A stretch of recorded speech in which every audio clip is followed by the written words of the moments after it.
Lettrici, lettori di manga, oggi siamo qui per recensire un capolavoro che ha fatto la storia del manga, ovvero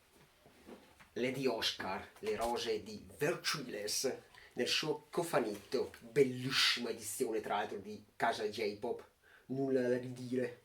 Magari tutte le case editrici lavorassero così.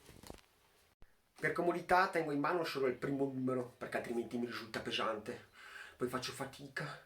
poi mi stanco, dopo mi stresso. Parliamo un attimo dell'edizione, edizione bellissima, veramente curata in tutto, con alcune pagine a colori. Vediamo se li trovo, quando serve non si trovano, come queste, bellissime. E poi comunque con la parte finale con degli extra riguardanti la rivista su cui Lady Oscar era pubblicata. Bene, fine delle parole sull'edizione, passiamo direttamente al cosa ne penso io dopo la lettura. Due minimi cenni sulla trama che penso tutti conosciate, anche perché probabilmente chi è un po' più su d'età, non esageriamo, avrà visto sicuramente l'anime, che è completamente diverso da quel che so rispetto al manga. Io l'anime lo vidi quando ero in tenera età, quindi non ho molti ricordi, però ripercorre in poche parole la rivoluzione francese dal suo inizio fino alla conclusione e anche qualche anno dopo. Ma la prima cosa che sicuramente salta all'occhio è indubbiamente la maturità dell'opera per la rivista su cui era pubblicata, la rivista Margaret, che negli anni 70 ospitava appunto questo tipo di opere, ma erano destinate ad un pubblico di giovani ragazzine o comunque donne molto giovani, che è sorprendente vedere come in questi anni il tipo di narrazione su questo tipo di riviste sia cambiata. Infatti, secondo me, la narrazione, le varie opere che si trovano sono molto, ma molto più infantili, quelle attuali, rispetto a questo grado di maturità che c'era negli anni 70, appunto, su queste riviste. La rivoluzione francese, vista in chiave romanzata su quest'opera, appare molto, ma molto semplice e comprensibile praticamente da chiunque, anche veramente da un bambino di 7-8 anni potrebbe già intuire, perlomeno a grosse linee, come è stato il trascorrere dei fatti, degli eventi, e soprattutto mi ha colpito molto come viene narrata, vengono narrati gli eventi sulla presa della Bastiglia e anche lo scandalo della collana, veramente, ma veramente scritto in modo lineare, semplice e comprensibile. Ad aiutarci a capire veramente come sono andate le cose, i fatti storici, sono queste vignette, questi balloons, in cui il contenuto ci porta precisamente in un determinato momento storico e ci viene narrato in effetti il trascorrere degli eventi così come sono stati all'epoca, e ne troviamo praticamente sparsi in tutto il volume qua e là, come potete vedere da alcune tavole. Quindi se da una parte troviamo questi fatti storici, dall'altra parte, nello stesso momento, ci vengono portati avanti i vari fatti romanzati, ovvero quelli legati appunto alle di Oscar, al re, alla regina, nonché a tutti i personaggi complementari che alla fine hanno preso parte a tutti gli eventi reali accaduti all'epoca della Rivoluzione francese, quindi alla fine del 1700. Un elemento sicuramente positivo a favore dell'opera è che non ho trovato dei testi, dei balloons, dei dialoghi pregni di pippe mentali, di cose inutili, ma bensì sono tutti dialoghi che al massimo hanno una durata di 2 o 3 paginette in cui magari viene meglio descritto la mentalità, il ragionamento che fa magari Lady Oscar o comunque un altro personaggio, ma nulla di che rispetto ai shoujo magari degli anni 90, come appunto prendiamo Nana, in cui il dialogo è veramente morboso e secondo me in alcuni punti anche inutili, lasciando perdere che comunque anche Nana all'epoca ha fatto il suo tempo, è un capolavoro. Per cui nonostante, come potete vedere, i dialoghi abbondino anche qua dentro, sono comunque tutti scorrevoli e alla fine ti ritrovi alla conclusione del volume che non ti sembra neanche ci sia stato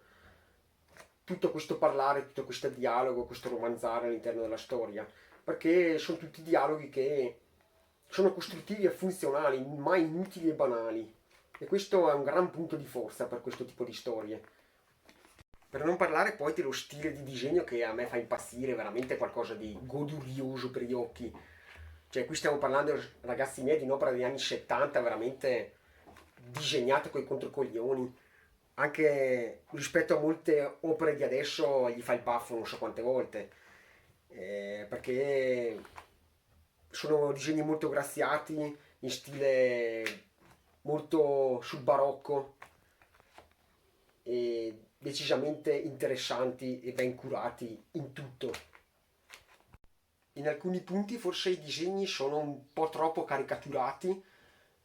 ma però sono messi in momenti in cui ci possono stare, perché magari in qualche scena comica, al di là che di comico in Lady Oscar c'è ben poco, alla fine è un vero dramma esistenziale di tutti i personaggi che non voglio spoilerare nulla, ma se un po' conoscete la rivoluzione francese vi potrete immaginare come si svolgeranno i fatti. I personaggi nello scorrere di tutti questi 5 volumi sono ben caratterizzati, tutti con, con una loro idea di pensiero ben chiara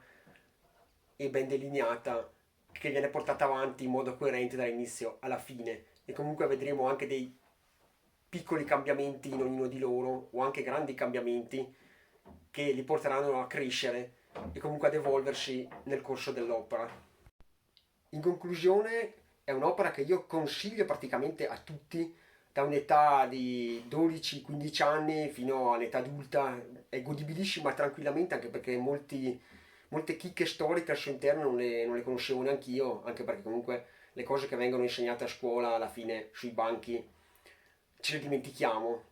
e ci rimane impresso ben poco dei fatti realmente accaduti, specialmente in un periodo magari della rivoluzione francese in cui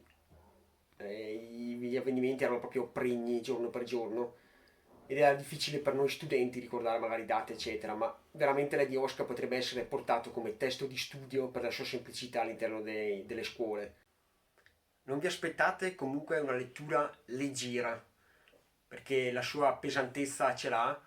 soprattutto nei testi, anche se comunque sono, come detto in precedenza, sono molto fluidi, molto scorrevoli, però diciamo non è la classica lettura, come piace dire a me, da cesso, è una lettura piuttosto consistente, visto anche comunque il numero di pagine, e non da prendere sotto gamba e leggerla proprio così alla leggera, perché ci sono alcuni passaggi che nonostante siano facili da comprendere, sono comunque impegnativi, è un testo che proprio per questo dico, magari Lady Oscar non fa per tutti, però chi apprezza il contesto storico e il narrare di questa mangaka, secondo me formidabile, è decisamente un'opera sopra le righe. Quindi anche se magari siete titubanti su se vi può piacere il genere storico, se vi possono piacere le storie d'amore, se vi possono piacere le tragedie, io direi che è un mix perfetto per iniziare magari un'opera di questo tipo perché Lady Oscar contiene praticamente tutto, e calibrato ed equilibrato al punto giusto, tanto che non vi annoierà. Poi ovvio non è magari forse per tutti, però una possibilità acquistando magari solamente il primo numero io la darei e secondo me non ve ne pentirete perché è veramente un'opera monumentale che ha segnato la storia del manga e che a parer mio è invecchiata veramente ma veramente bene resterà un'opera monumentale per il corso dei prossimi anni. Sarà un'opera veramente intramontabile e questa è quell'opera che realmente si può definire un capolavoro, che non è esente da difetti, però sono molti a molti di più i pregi che le parti negative. Bene, dall'angolo del Mauretton, dalle di Oscar è tutto, mi raccomando iscrivetevi al canale, accendete la campanella, lasciate un commento e al mio prossimo video, ciao gente!